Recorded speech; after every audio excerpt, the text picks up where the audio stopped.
না পুষেছিলাম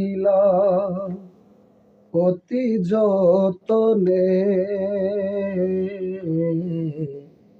যাইবার বেলায় গেল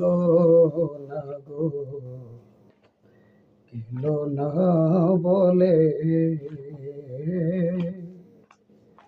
যাইবার বেলায় গেল না গো, গেল না বলে। আদরে পুষিলাম যারে অতি যতনে, পরের বলি বলে মহিনা তাই খায়া আমার গরে পাখি কয় না